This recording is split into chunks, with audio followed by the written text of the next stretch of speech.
Assalomu alaykum va rahmatulloh aziz yurtdoshlar, kanalimiz a'zolari. Hop, 1000 kvadratli kat yo'limizni ishga tushirib, topshirib berganmiz. Bitta proverka qilgani kelganmiz. Xohlasa yonishlari zo'r, inshaalloh. Graduslarga olib chiqyapti.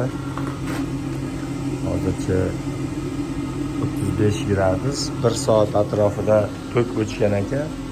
O'shani hisobiga ozgina gradus tushibdi. 5 gradusda turibdi. Hop, yonishlariga bitta baho beramiz. Yonishlari zo'r. Hop, tunda 100 kilovatli retortni garelka turibdi. Bu Polshani original garelkasi. Hozircha bizda chiqqani yo'q, shu uchun Polshani original garelkasini qo'yganmiz. Ishlashlari zo'r, xohlasa gradusga olib chiqib beryapmiz. Hop, uyda egasi bilan gaplashdim. Sutkasiga 100-150 kilo atrofida rasxod qilyapti ekan. Bu yerda 2 etajli zdaniya, oshxona. Bu yoqda uy ham qo'shilgan, tepli pollari bilan 47 ta radiator bo'ldimi?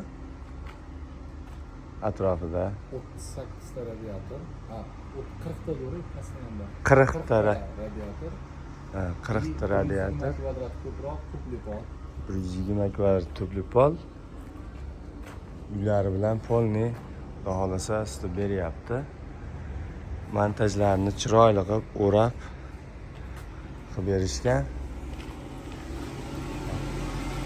Montajlarni ko'rishlar mumkin. Javlon aka usta qilib bergan. Kimga shunaqa santexnika ishlar bo'lsa, aloqaga chiqarasizlar. Bu ishlarni ham chiroyli qilib ishlarini bitirib beradi. Shu 1000 kvadrat joyda